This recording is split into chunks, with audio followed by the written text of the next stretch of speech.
Leila publicou 4 livros de poesia pela editora Carioca 7 Letras, 3 ensaios de fala de 2012, Ano Novo de 2016, Celuan, Bagdá, Fotogramas de 2018 e Cinelândia de 2021, além de 2 livros de artista, Cadernos do Povo Brasileiro, pela editora Relicário, em 2021, e Um Golem para Caruaru, da editora Arte UERJ, em 2014. Leila, mais uma vez, muito obrigada. Acho que você pode ler, se já está forte. Então, agradeço muito a primeira apresentação da Rosana, o convite, claro, da comissão, que eu espero não esquecer o nome de ninguém, pessoas super queridas, né? Que eu tinha esquecido, mas eu acho que é bom esquecer e lembrar de novo. Eu acho que para continuar a trabalhar a gente precisa esquecer aquilo que fez e de repente lembrar que fez, enfim. Então, agradeço e vamos ao cavalinho, que tem uma leitura de 8 a 10 minutos, não mais do que isso. Vocês escutam bem? Falar mais perto? Então, o cavalinho. Há vários anos desenho distraída cabeças de cavalo, cujo pescoço se alonga como de um cisne ensimesmado. Nas agendas de quase todos os anos, há páginas preenchidas com esses seres encantados, que fazem de mim Leda, o quase cisne, que é um cavalinho de pau meio alado, um cavalinho de plástico, meio bruxa, meio fantasma, meu monumento. O cavalinho fantasma foi meu único animal doméstico, além de uma tartaruga, devolvida ao jardim de uma praça com o nome de General, onde uma onça de bronze foi, por vezes, um de meus cavalos. Meu cavalinho sem nome não puxa carruagens na noite, mas às vezes sai a galope, esplêndido, levando o médico da aldeia, ou o louco da aldeia, ou a aldeia inteira, no dorso do cavalinho. Uma das palavras mais delicadas da língua francesa é anessa, a fêmea do asno. Desconfio que meu cavalinho de plástico era uma anessa. Há dias que puxo as rédeas de outro cavalo que foi meu de aluguel, pangaré cinzento que ressurge agora, ao som de um tango tocado ao xilofone por um pianista catalão durante o café da manhã no 5º dia de um ano novo. Resoluções dar forma ao que responde às evocações do xilofone e de um batuque de caixinha de fósforo.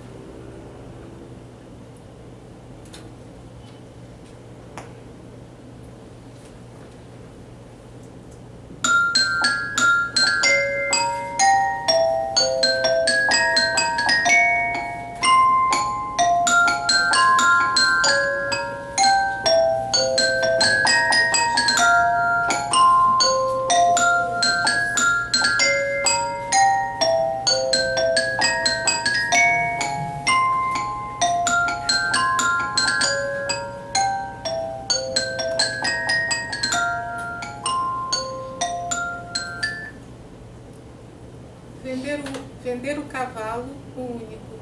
Vender a última vaquinha magra. Muitas histórias começam assim. Na Arca de Noé, não há nenhuma menção a cavalos, mas 7 quadrúpedes puros e 2 outros impuros são salvos do dilúvio.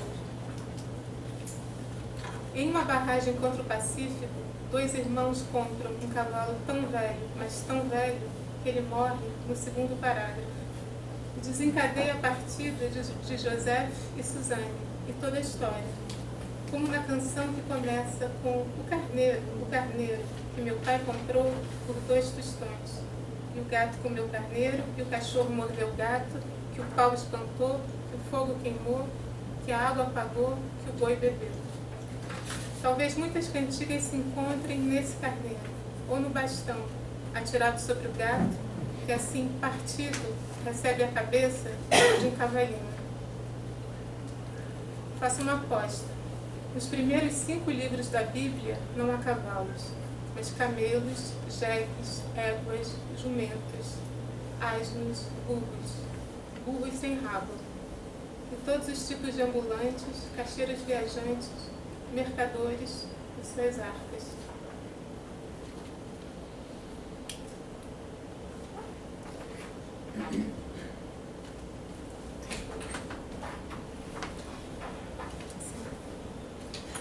Em 1827, Debré pintou uma aquarela que chamou O Primeiro Impulso da Virtude Guerreira.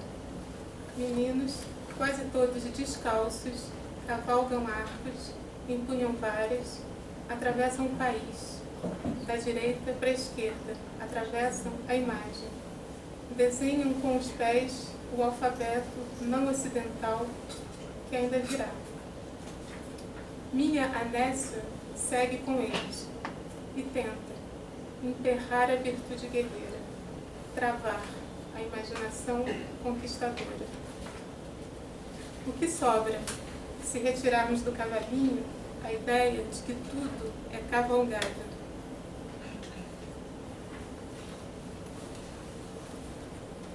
A dificuldade dessas meditações é que renuncio em explorar, em variações infinitas, meu cavalinho fantasma. Minha Anés pasta, sozinha. Ela e eu pastamos, juntas.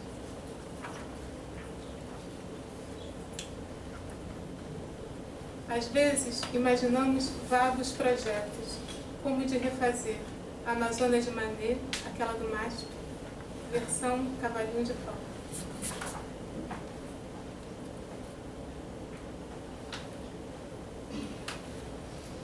Suspeito que a potência de meu cavalinho fantasma seja equivalente à de um pequeno motor da marca alemã Märklin, comprado por meu pai em 9 de agosto de 1954, na Mesbla, Rua do Passeio, Cinelândia, com o vendedor Manuel, por 290 cruzeiros.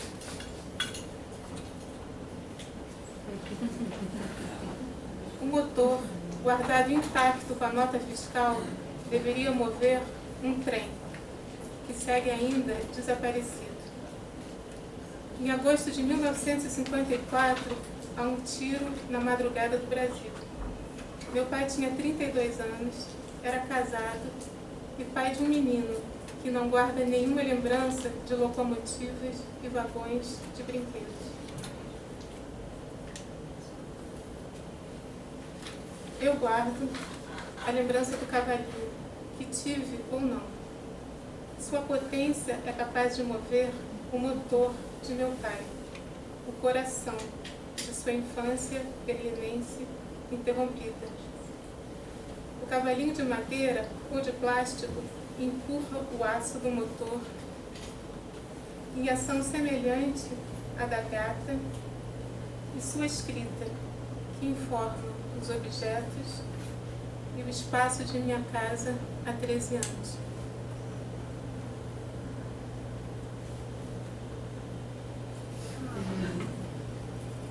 A gata se abriga sob o cavalo de balanço que, dizem, derrubou meu irmão num tombo memorável. Aquele mesmo irmão, contemporâneo do motor, que hoje se move pela potência de um cavalinho. E poderia voltar ao carneiro da canção e cantarolar. O motor, que meu pai comprou por 290 cruzeiros. E a caixa guardou o motor, e o armário esqueceu a caixa, e as pastas se empilharam no armário, e o pó cobriu as pastas, e o mofo surgiu do pó. E o mofo floresceu em filigranas, e nas filigranas pude ver cabeças de cavalo, cujo pescoço se alonga como o de um cisne ensimesmado. Obrigada.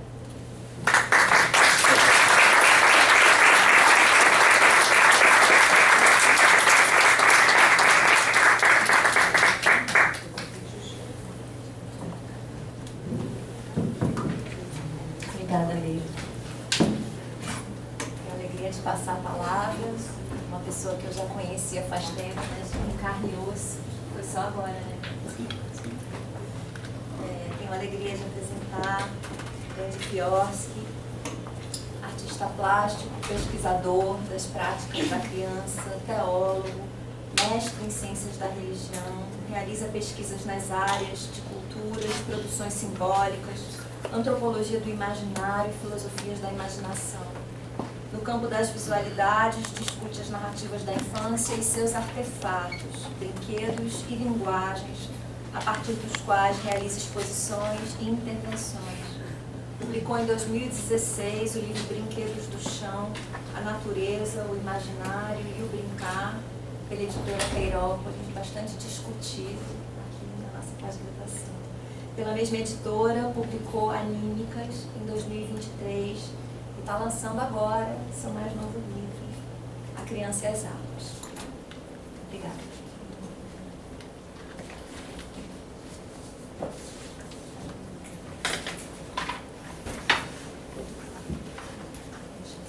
Boa tarde. Rosana, querida, uma honra, muito grato por esse convite. A você, em extensão a toda a sua equipe que cuidou de mim. Grato pela paciência, os meus desaparecimentos. Em épocas do ano que eu entro numa fase nomádica e nem eu me acho. Leila, prazer estar aqui com você. Tenho muito maravilhoso o seu trabalho, já conheço um pouco. Uma honra. Tenho um amigo que é artista, pesquisador de São Paulo, e quando soube que eu vinha falar aqui, disse, nossa, ele deu até um frio na barriga, se prepare. Você começou a falar e eu disse, pronto, eu não tenho mais o que dizer, tá?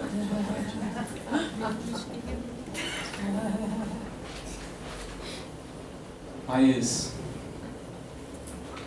minha fala também é breve e eu quero trazer para vocês uma possibilidade que costumo exercitar sempre, assim, possibilidades de chegar próximo da criança, né? E acredito que tem muitas, principalmente quando a gente tira esse dogma da filosofia do Ocidente, assim, do espaço e do tempo, e começa a entrar em outros campos de relação com a criança, com essa alma que talvez traz muitos elementos do extemporâneo ou também do atemporal, né?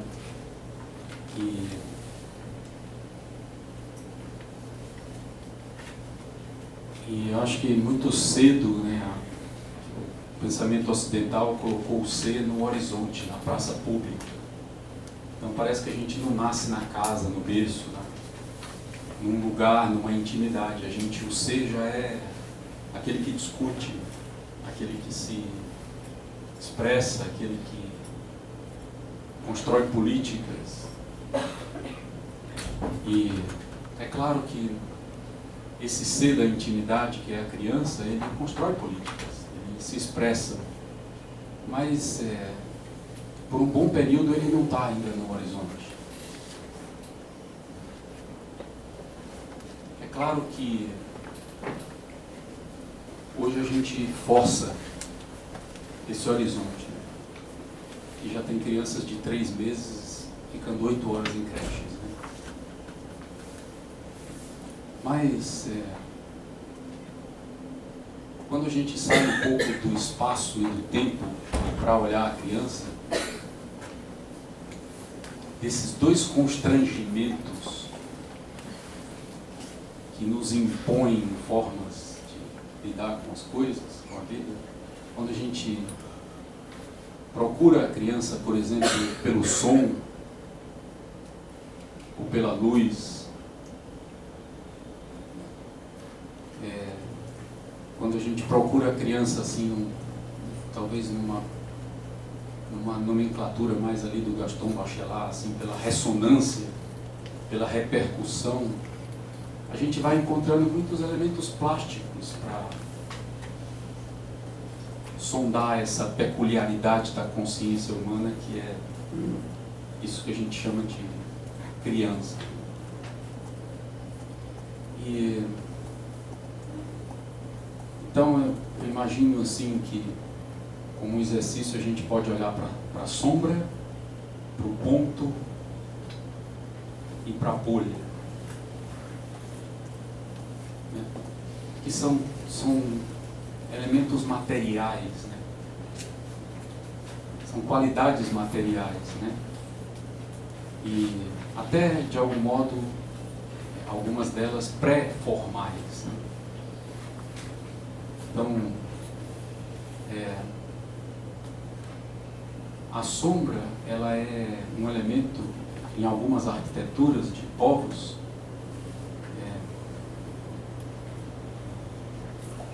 ela cria uma condição de interioridade e de resistência à luz, aos holofotes,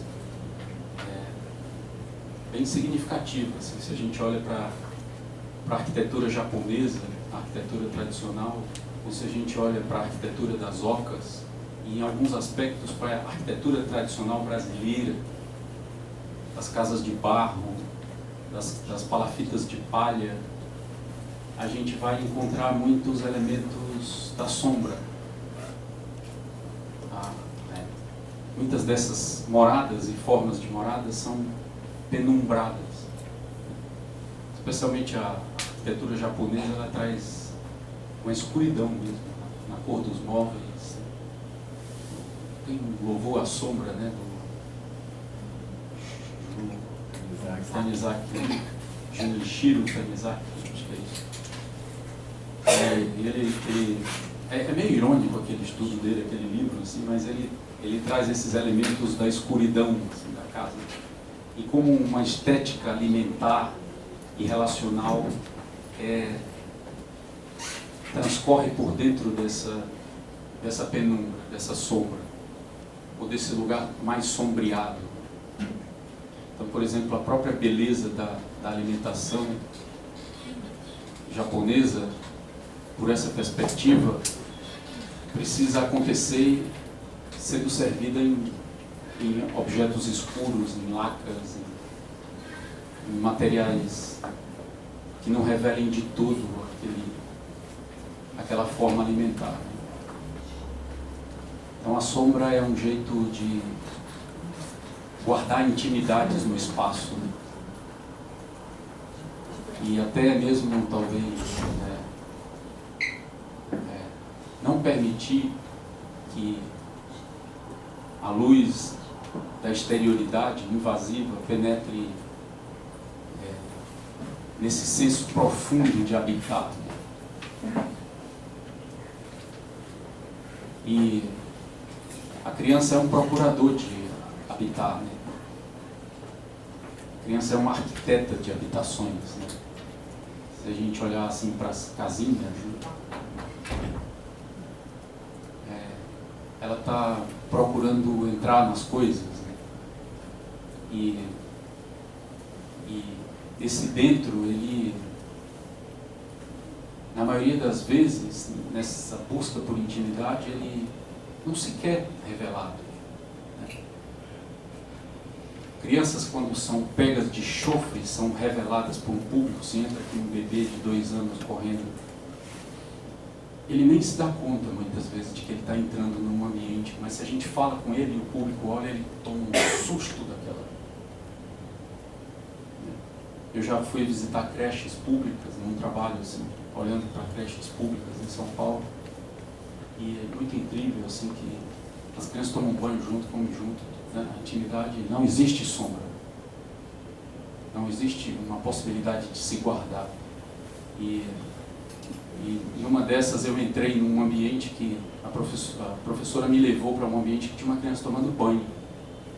E na hora que a gente entrou, essa criança viu, a gente começou a chorar, assim. Estava só ela e outra pessoa tomando banho numa banheira. Então, assim, a criança já cresce sem os anteparos, né? E necessários para um aprofundamento nessa qualidade vital do dentro. O dentro como esse introito, como um direito sagrado a vir a ser. A semente nasce de dentro de si. Né? A cultura tem perdido a nossa condição cultural. Já estão discutindo creches públicas à noite. Está engavetado nos congressos do mundo, né? Dos países. Mas já tem isso na agulha, para abrir creches à noite. Eu estou abrindo essa questão da creche aqui também como uma provocação. Eu sei que tem coisas muito nessa civilização escravocrata. As mulheres precisam trabalhar, as famílias precisam trabalhar, os filhos, muitas crianças precisam. É melhor estar na creche muitas vezes do que em casa, né? Em muitas condições que a gente vive. Tem o seu lugar, mas isso também precisa ser visto. O esgarçamento. E aí a gente chega, por exemplo, na bolha. Né?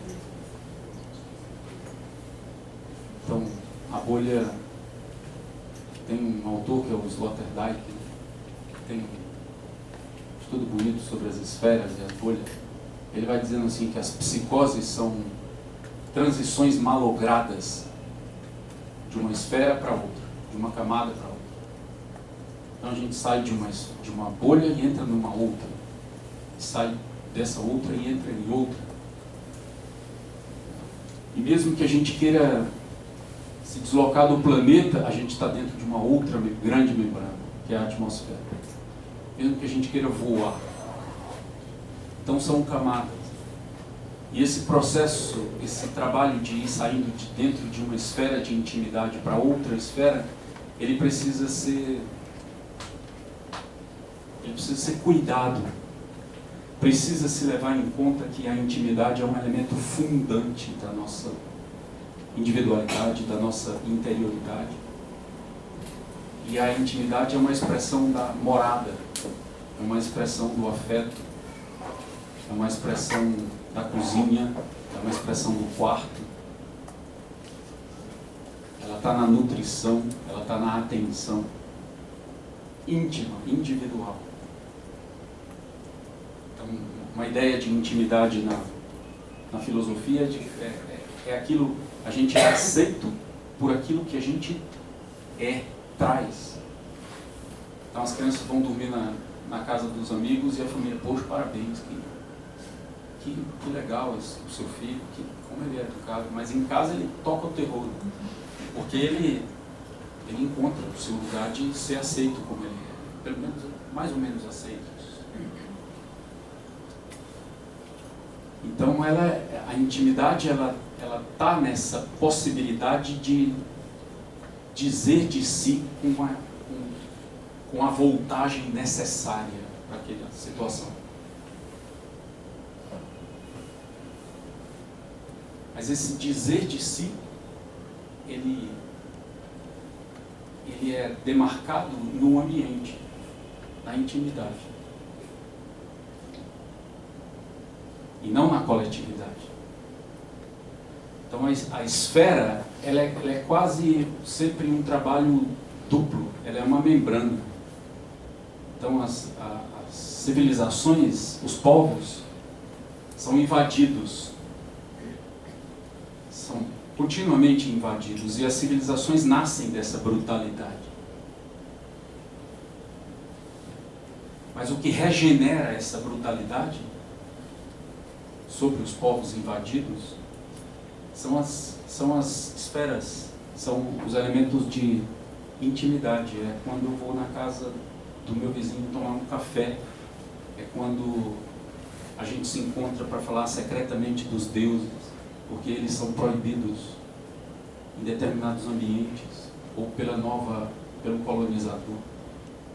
É quando eu posso cultuar e segredar meu altar em um lugar íntimo da minha casa e velar os deuses sem...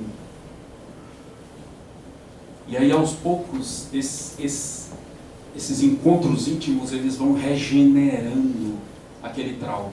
Se não regenerando, eles vão eles vão criando possibilidades de regeneração, de recuperação. Então a bolha talvez seja As crianças vivem em bolhas. As crianças são coletivas, e a gente já tem discutido muito essa coletividade das crianças, mas a gente pouco tem discutido a solidão, o silêncio e a intimidade das crianças, que são um elemento forte na busca delas.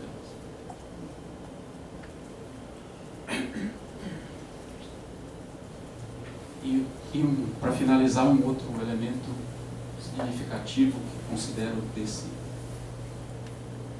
modo de se aproximar da criança é o ponto. Então a alma mora num quase ponto onde o eu se decide. Então, por exemplo, a criança está num cavalinho. Nem pensei nisso, veio. Então, mas está no cavalinho no pé do pai ou da mãe, sentada, segurando as mãos, e começa a trotar. Aí para, aí ele de novo. E aí trota, aí para, e de novo. E para, ele está num ponto. Aquilo está reverberando em aspectos do corpo daquela criança, aonde o eu dela se decide. Ali o eu se encontra. Ali se cava algo. Um exemplo bom disso é quando a criança dá uma martelada no dedo. O eu inteiro vai para aquele dedo. Não é assim com a gente? E aí marca um ponto. É um marcador somático, como dizem os neurologistas. Então, ao longo do tempo, esse repetitório sem fim das crianças, de novo, vai sulcando, desenhando, cinzelando uma neurologia de linhas, de córregos de experiências. Mas neurologia não cerebralizante. Vai se irradiando para todo o corpo. A alma se espalha no corpo. Ou precisa se espraiar no corpo. E ela só se espraia através dessa função do ponto, dessa punção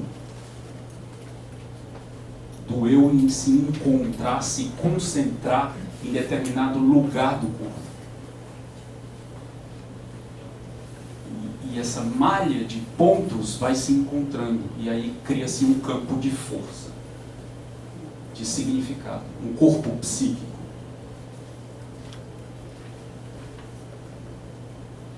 Pela punção. O ritmo na pedagogia é um elemento puncional.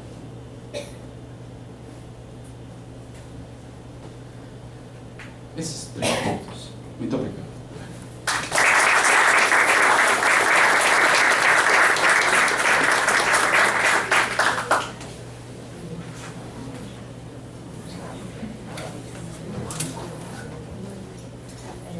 A gente tem que dizer alguma coisa depois, né? Faz parte da situação, né? Ter que dizer alguma coisa depois. Porque, né, como se escutar não fosse suficiente, né? A gente pudesse depois se abraçar e fazer outra coisa, né? Porque faz parte desse protocolo, né? Difícil, vou passar para vocês já. Anotando e pensando.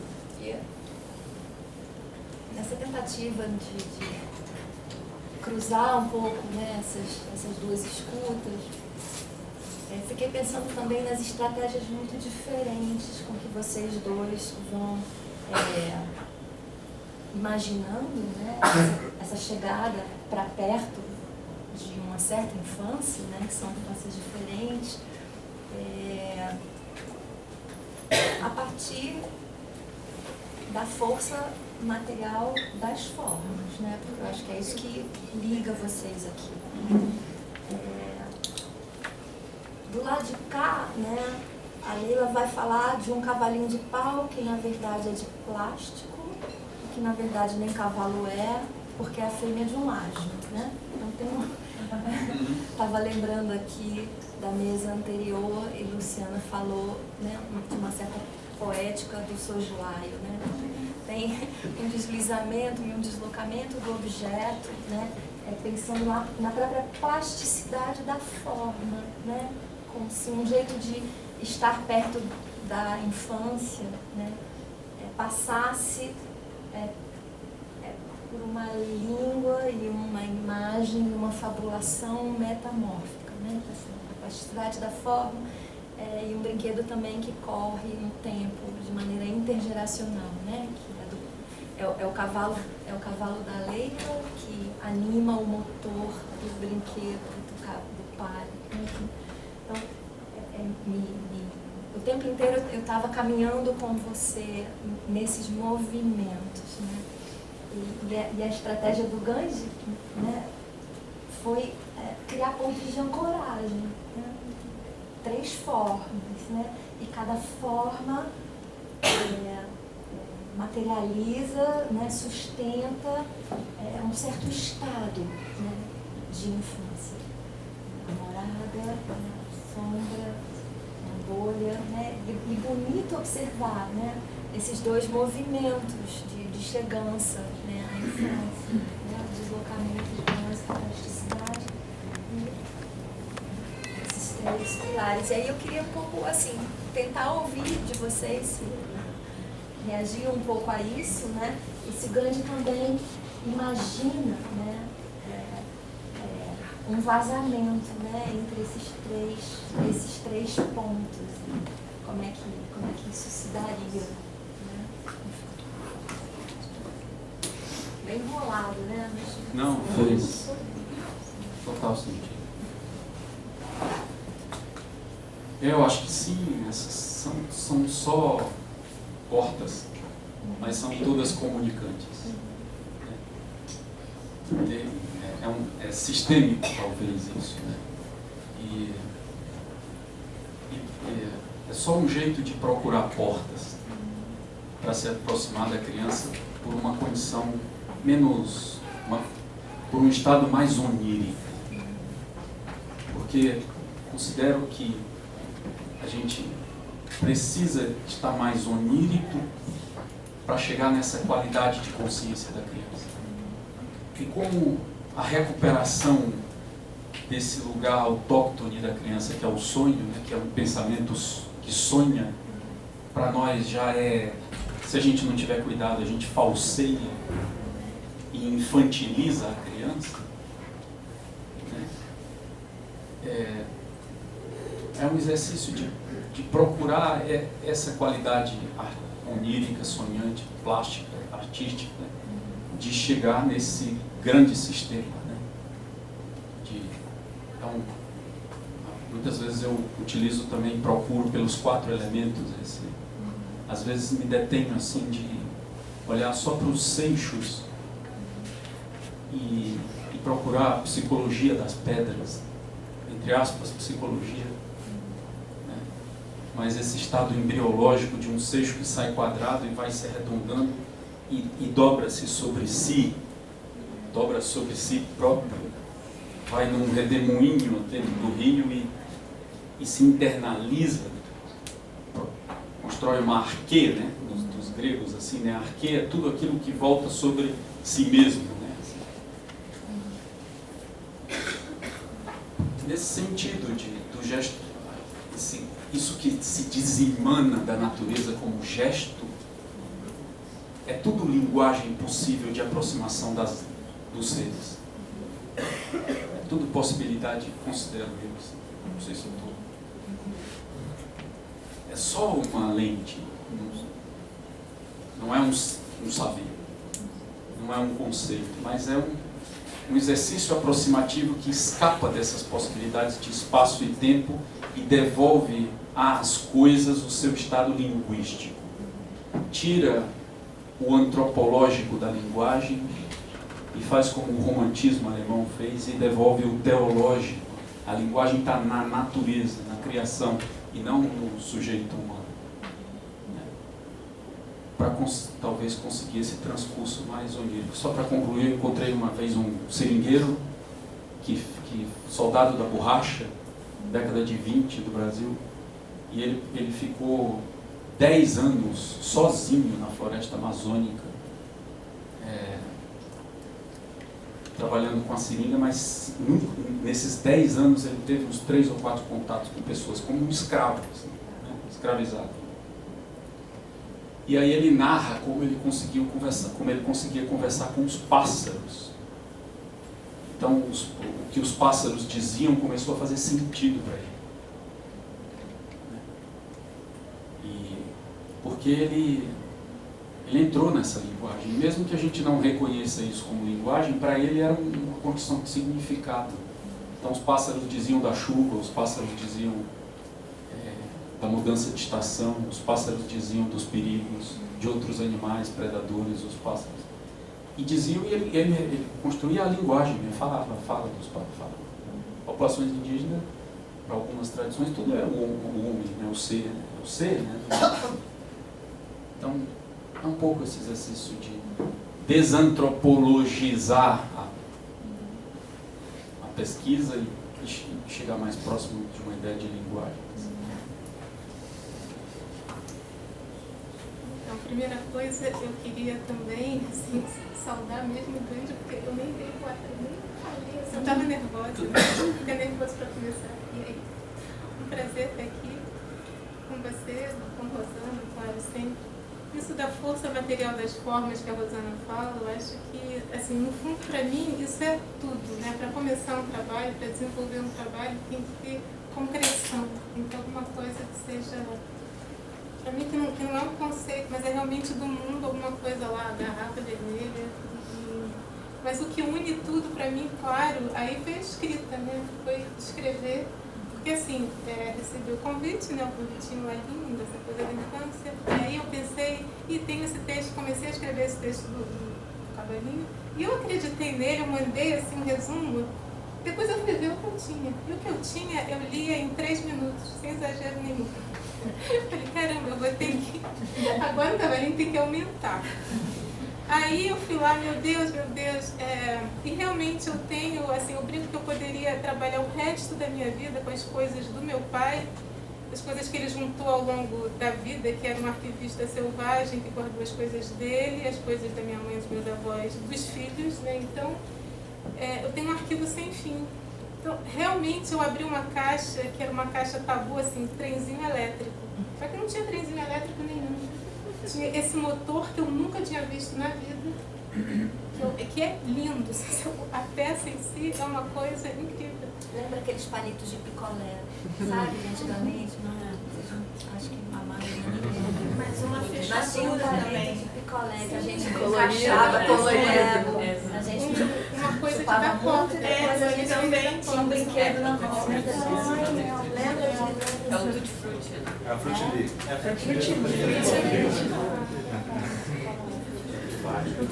Então, na verdade, é o desejo de... Aí eu encontrei um motor e eu achei que o motor tinha a ver com o cavalinho. A minha primeira pergunta foi qual a potência do cavalinho de pau? Né? Porque cavalo, carro, tem aquela coisa de Eu medir lembrei aquela disso, todo mundo potência. lembrou, né? Associou o cavalo com o motor do carro.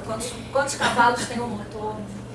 Então a questão era começar por aí, pensar o que esse motor move, o que move esse motor, mas a força material realmente é da escrita, né? De começar a escrever com pavor absoluto de que isso não vai chegar a lugar nenhum. E que também eu arredondei muito para falar, para ler. Porque uma coisa é a situação de leitura, outra coisa é o texto. Tem muitos conjuntivos, muitas conexões que se eu for publicar eu tiraria. Uma coisa é ler, porque eu não sustentaria um texto mais radical como eu pensei. Eu não sustentaria na leitura. Eu acho que eu tenho que dar na leitura alguma coisa que faça sentido, que não seja tão exigente assim. Ainda mais num evento que não é de poesia, sabe? Pois as pessoas já vêm preparadas e vêm lá. E aqui eu falei, gente, eu estava em pânico, ouvindo as mesas com muita, enfim, com muita pesquisa de fato, né? E a questão é sustentar só o cavalinho de pau mesmo, né? Porque sustentar o cavalinho de pau, eu queria falar. Enquanto o microfone vai, tem uma outra coisa que me ocorreu agora pensar, Mas você tem em que comum, falar. não, você que vai falar, que é a dimensão do ritmo, que surgiu, que é importante, que surgiu agora na sua fala, que eu estava acompanhando aqui. Posso mostrar? Vou mostrar, tá? Que é assim, a fala dela é assim. Tá vendo? É assim, né? Posso mostrar mesmo? Tem assim, né? Tem uma página que é só assim, né? Então, e tem o gestual também, né? De descartando as páginas. Então também, o cavalinho de pau também aparece, né? Nessa rítmica. Aqui a gente também se refere, né? Como uma pulsação ou ressonância, como um dos exercícios também que a gente fala, né? Com o corpo ali, né? Com a passagem dos slides, né? Que pode também, né? Encostar, né? Em algum momento, uma série. Desculpe. Imagina, né?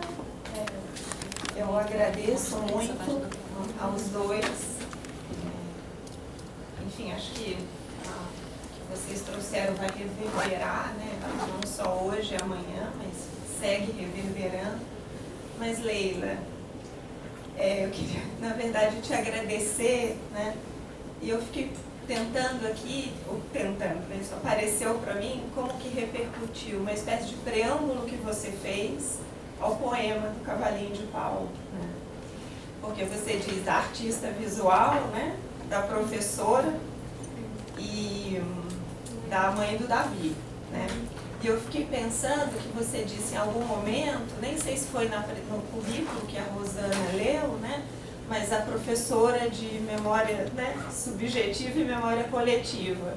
E foi assim, impossível para mim não colocar em portas comunicantes, né, Gandhi, a memória subjetiva e a memória coletiva, né? A Rosana já falou desse movimento, mas pensando no seu preâmbulo, eu fiquei pensando nesse cavalinho em fuga, né? Que é o cisne, a Inés, o gato, e pensando na memória coletiva, é o cavalo caramelo.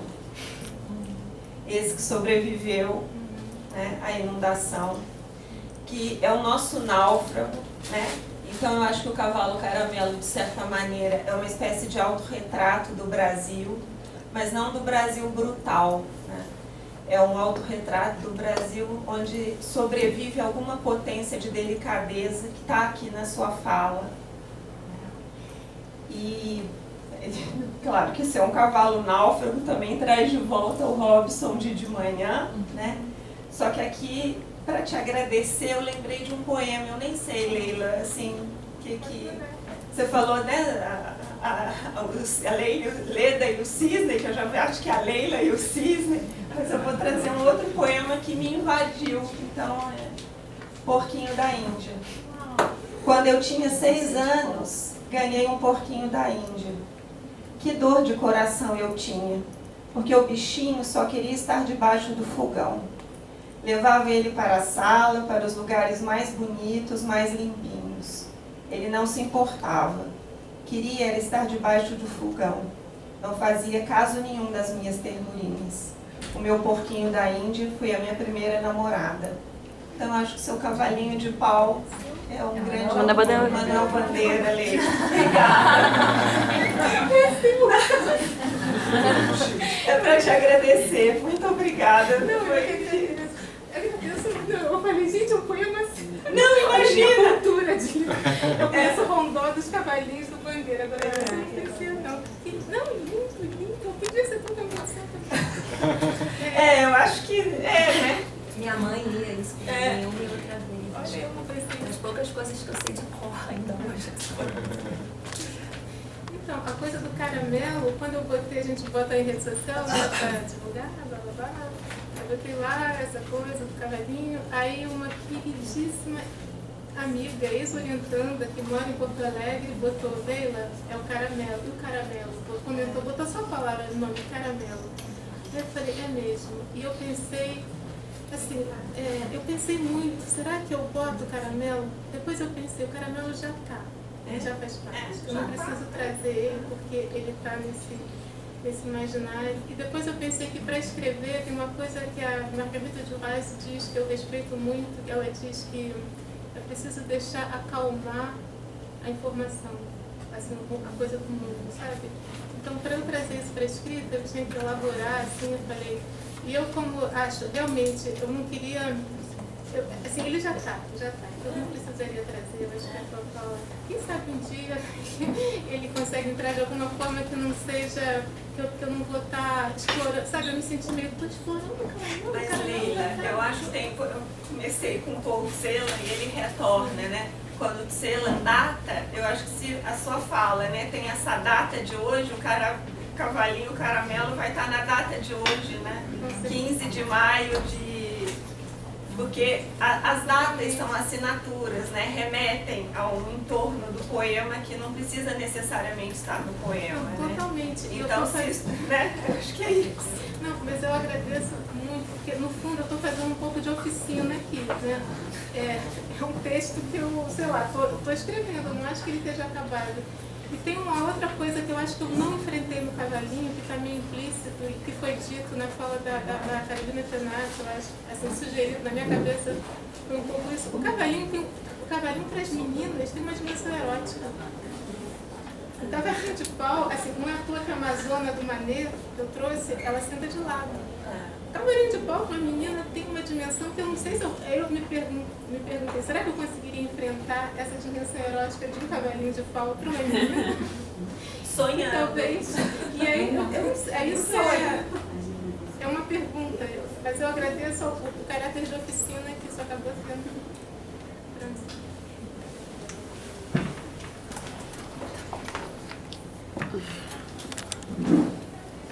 Leila, grande obrigada pelo poema e pela fala, super bonitos e inspiradores. Leila, achei bonito que você falou no início, que você se define como professora universitária, né, como poeta, artista visual interessada pelo resto e como mãe do Davi. E eu queria te fazer uma pergunta, não sei se pessoal, mas que eu estava conversando com o Leonardo mais cedo, né, sobre a mudança, se a maternidade trouxe uma mudança para a sua escrita e para a sua arte, e talvez até para a sua forma de lecionar, de ser professora universitária também. E como, né? E como? Recém-mãe, né? Isso aí é um colóquio só disso, né? É um colóquio só da transformação da maternidade. Tem um poema da Tamara Kamenzain que diz, vou lembrar só, vou com eles descendo de meus filhos. E atualmente eu digo isso, eu descendo do meu filho. Assim, eu realmente, ele me modela de um jeito tal que...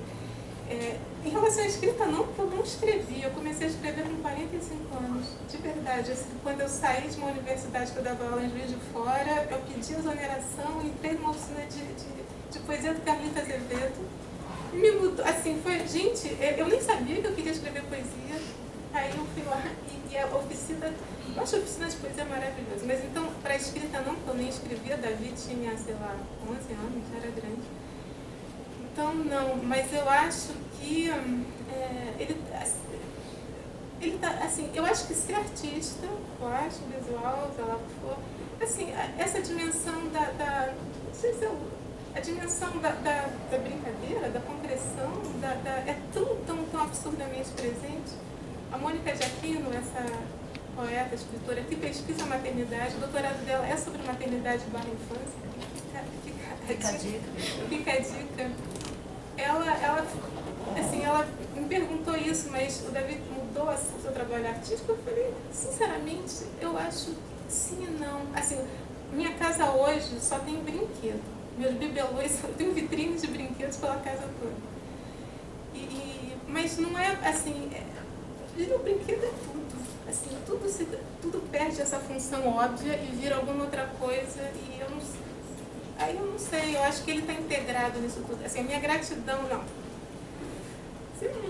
Esse papo todo, esse papo meio que fazer essas definições, é uma coisa muito exigente, de fato. Hoje eu brinco que meu filho é a minha maior influência intelectual. Ele tem 27 anos, faz doutorado em antropologia. Também já estou fazendo... Puro disso.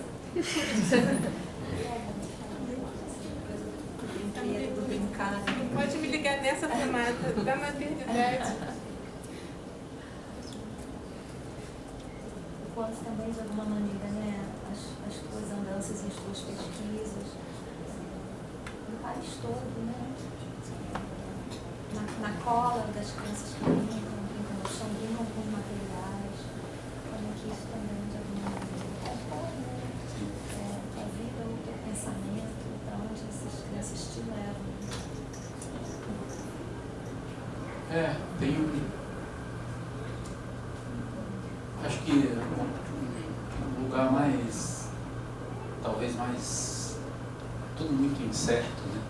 Mas o lugar mais certo que eu possa ter encontrado, que essa pesquisa me traz, é me devolver aspectos da minha infância, assim. Especialmente os aspectos mais estranguladores da minha infância, assim, os mais dramáticos, do ponto de vista de que isso que a gente chama de brincar, né? De brinquedo, por essas dimensões vividas pessoais, foram talvez revelando para mim, né, assim, pela parte do que eu vivi na infância, que na verdade eram contatos com pulsões da vida, isso que a gente chama de brincar, né? Com, que se fala assim das grandes imagens, né, assim, contato com fontes e códigos de se enlaçar e achar um jeito de vir ao mundo, de se vincular a coisas que nos existenciam de fato, que nos dão qualidade ou capacidade ou alguma seiva para existir. E acho que é por aí, assim, sempre me trouxe para esse ponto em que vir ao mundo é um negócio, não é fácil, né?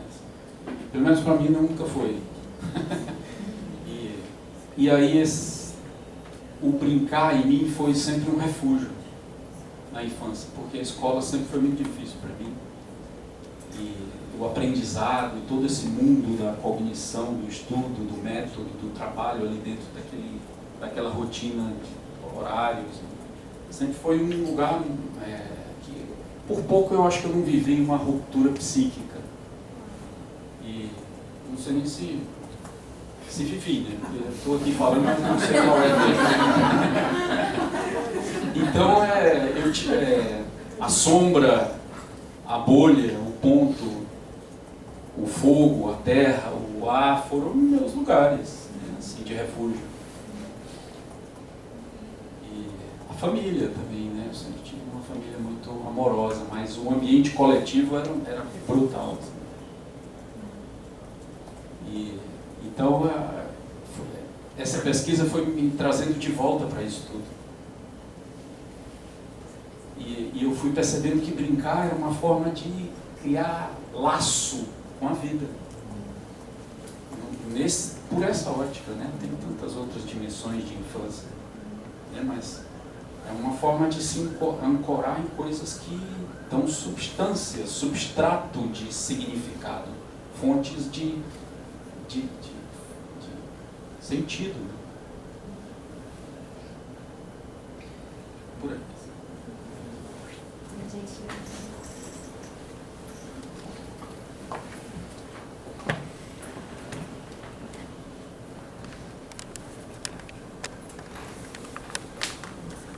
Oi, gente, obrigado por ouvir vocês. Quando Leila começou a falar, estou mostrando a imagem dos cavalos. Eu logo me lembrei de um texto do Calvino, está no livro Seis Propostas para o Próximo Milênio, sobre a rapidez. Ele fala que a narrativa é um cavalo e um meio de transporte. E aí a gente foi sendo transportado pela sombra, pelo ponto, pela bolha, para entrar nesse ritmo da criança, né? E aí eu fiquei com essa imagem, quando você falou do ponto, desses desenhos de linhas, né, que vão se formando, e umas imagens, e aí conectando um pouquinho com o que ficou reverberando da mesa de antes, falou dessa violência, né?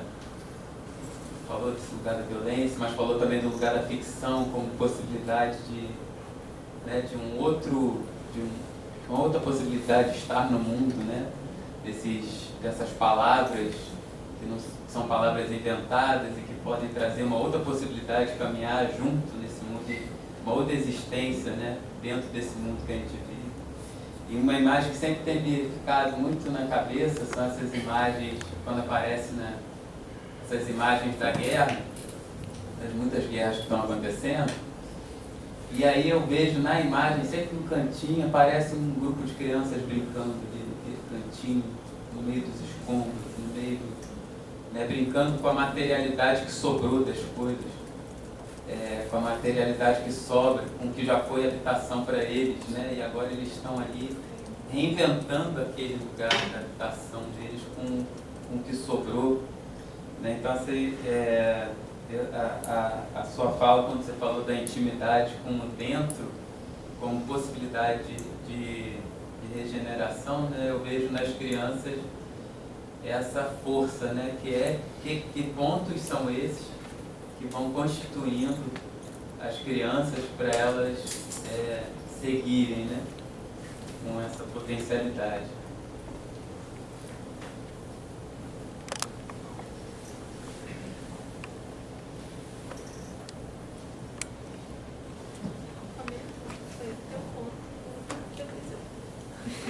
Eu vou comentar.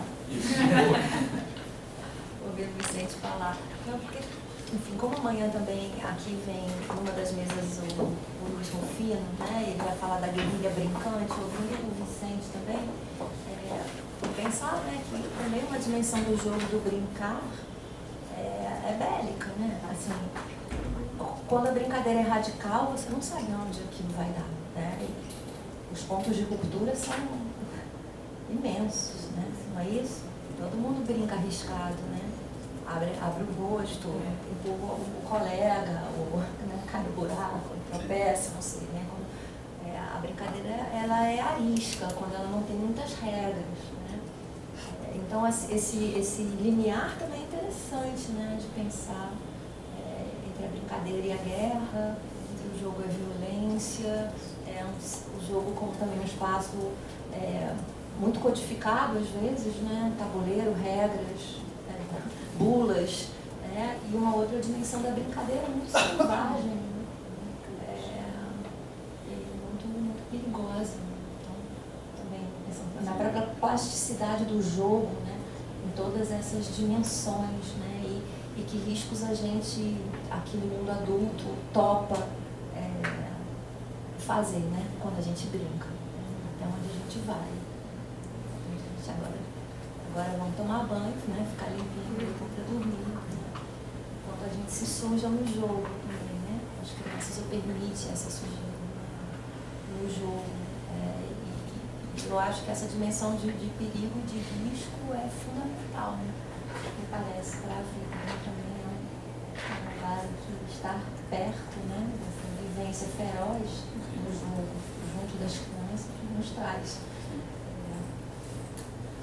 pânico, descontrole, medo, né?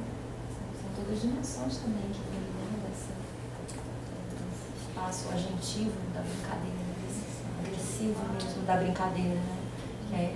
Que vai aparecer aqui também, né, ao longo do tempo. E a pergunta do Vicente me ajuda também a lembrar disso, porque em algum momento a Leila falou na figura do Debré, né, salvo engano, que você quer imaginar o seu cavalinho num espaço que não é bélico, né? E ele tem nome de fêmea, né? Que é muito bonito também, mas fico pensando nesse, né? Para enfrentar também esse outro espaço da guerrilha brincante, né? E também outras políticas, né, vão se fazer, né? A regra do jogo não está posta, se ela está posta, ela vai ser revirada. Mas eu acho que a gente não está muitas vezes disposto, né, a ir nesse lugar com as crianças, porque todo mundo se machuca. Né? Então Então, essa medida protetiva, né, que a gente também cria para acolchoar os espaços de jogo, né? A hora do recreio, apita, começa, apita, termina. A gente vai também criando contenções para codificar, né? Isso que é complicado, mas enfim, falando demais aqui. Você é o especialista. Eu lembrei do Vicente falando também dessa situação de limite, né? Onde as crianças vivem, assim, que tem uma coisa muito legal de olhar para as crianças, que são os monstros, né? E as bestas, esses seres fantásticos assim, que surgem nas culturas nesses momentos limites, né? Na nossa surgiu com toda a força nas últimas décadas, mas aí a gente está nessa condição do capitalismo que eufemiza demais, né? E domestica os monstros. Então os monstros já não são mais bestas, assim, né? As crianças dormem com os monstrinhos pelúcios, mas tem ainda, a cultura guarda essa porta dos monstros para as crianças. Em alguns lugares do Brasil ainda isso se manifesta, né? E que é maravilhoso para trazer para as crianças nessa condição limítrofe, porque é uma tecnologia do imaginário de estender a realidade para um lugar mágico, quando ela foi brutalmente cindida, né? Ou quando a gente não sabe para onde a gente vai mais depois que ela mostra a sua escassez, né? E aí, do jeito que a gente cria esses ciborgues hoje, né? Pessoas com chips e extensão de visão e tal, assim, né? É um pouco isso o imaginário. Ele vai criando extensões da consciência, mas para uma placenta onírica, para um invólucro onírico, para lidar com a realidade por essa qualidade do sonho. Um canal assim, muito legal. Já fiz algumas experiências com crianças em situação não tão dramática como essa que a gente está vivendo, mas pelas bestas, e é impressionante. Mas isso é outro assunto. Mais gostaria de falar alguma coisa, perguntar, mas é que não. Eu acho que você fez muito. Não? Vocês querem dizer mais alguma coisa? Quer?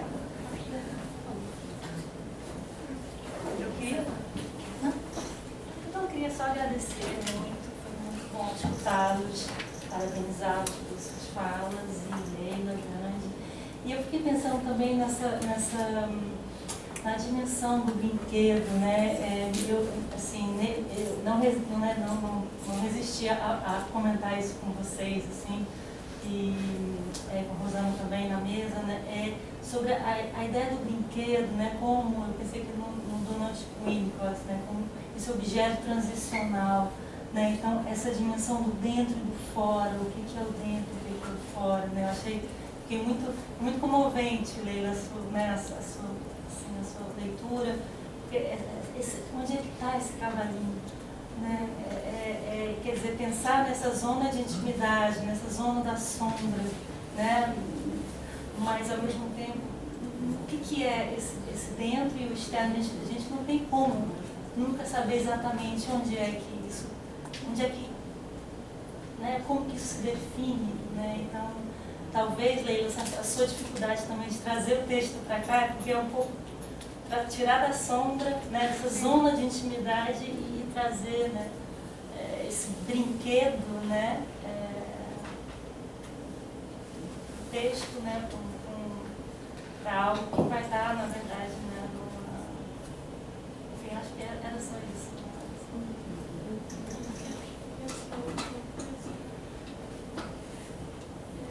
Eu agradeço os comentários. Só queria dizer, de fato, eu mesma não sei se, de tanto pensar no cavalinho, eu realmente tive um cavalinho ou não. Isso não é, sabe? Porque eu procurei fotos e que eu achava que eu estava com o cavalinho e eu não achei.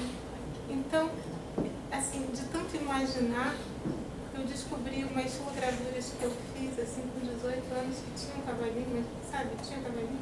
Da onde que surgiu esse cavalinho? Eu não sei mais, né? Mas, então, talvez seja importante exatamente não saber, não tentar definir essas coisas todas. Mas eu queria só responder a Luísa alguma coisa que ficou na minha cabeça, é que isso de ser mãe, assim, logo depois que meu filho nasceu, até ele ter uma certa idade, eu acho que eu esqueci totalmente a minha infância, sabe? Eu acho que eu demorei a lembrar, eu até tenho uma coisa lá que eu escrevi sobre isso, que a minha infância foi meio soterrada, eu só pensava na infância dele que se construía na minha frente ali, que eu tinha esse poder, essa função. Então eu demorei muito a voltar a pensar na minha própria infância e juntar tudo, sabe? Talvez a casinha de boneca, ele já tinha 10 anos. Quando eu comecei a pensar na casinha de boneca, como esse lugar de juntar todos os objetos, todas as infâncias. E tem um momento, tem uma foto que eu não trouxe, mas é uma foto que eu gosto muito de ter feito, que eu colocava no Instagram, no tempo que o Instagram tinha uma graça, uma leveza, uma liberdade. Que era assim, na minha casinha de boneca, era uma foto dele e eu pequenos, crianças, na mesma idade. Como se a gente fosse criança contemporaneamente, sabe, no mesmo tempo. E porque tem esse momento nas redes sociais em que todo mundo vira criança, né? No dia da criança, todo mundo bota a sua fotinha de criança, eu pensava, uau, todo mundo fica criança ao mesmo tempo. E é interessante, mas tem um momento que eu acho que é difícil isso, a gente meio que esquece. Eu esqueci, falei, gente, eu nem lembro, não consegui, não vinha, sabe? E depois falei, não, eu também fui criança, blá blá blá blá. Depois quando. Eu queria só falar. Tá vendo, Mazé? Bem rápido.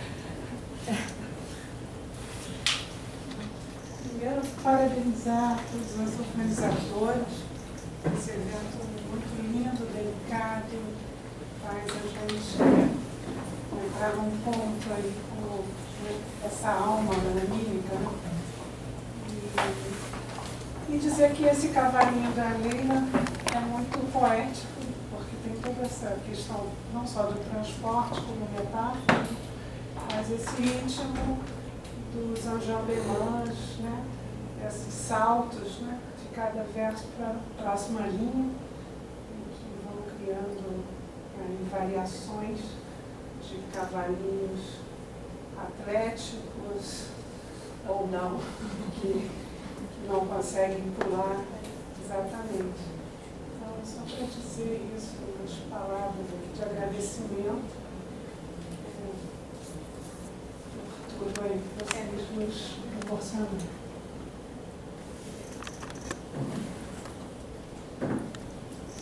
Gente, acho que a gente pode encerrar por hoje, convidando vocês a retornarem amanhã, 9h30 da manhã. O sol vai estar a pino, a previsão é linda. Não é para ir na praia, é para continuar conversando por aqui. Mas também, se for para praia, tá tudo certo. Então a gente espera vocês de novo amanhã às 9h30 da manhã, para o segundo e último dia do colóquio. Lembrando que a gente vai ter ao longo, né, do dia de amanhã a mesa de livros maravilhosa lá montada pela Marta, da Machado Companhia, livraria da UFRJ, com livros de vários dos nossos autores convidados. E a gente vai ter no fim do dia amanhã, em torno de 5 horas da tarde, 5h30, também uma espécie de lançamento coletivo, né? O pessoal vai estar lá fora também autografando os livros e a gente vai fazer uma confraternização. Parece que vai ter vinho, vamos informar melhor. Quem quiser, né, acompanhar a gente amanhã ao longo do dia, a gente vai ter esse momento depois lá fora na varanda também um pouquinho para se abraçar, conversar, né, de uma maneira mais solta. Agradeço muitíssimo essa belíssima mesa, Leila, Ganji, a todos vocês, bravos guerreiros que ficaram até essa hora. A gente se reconecta amanhã, tá bom?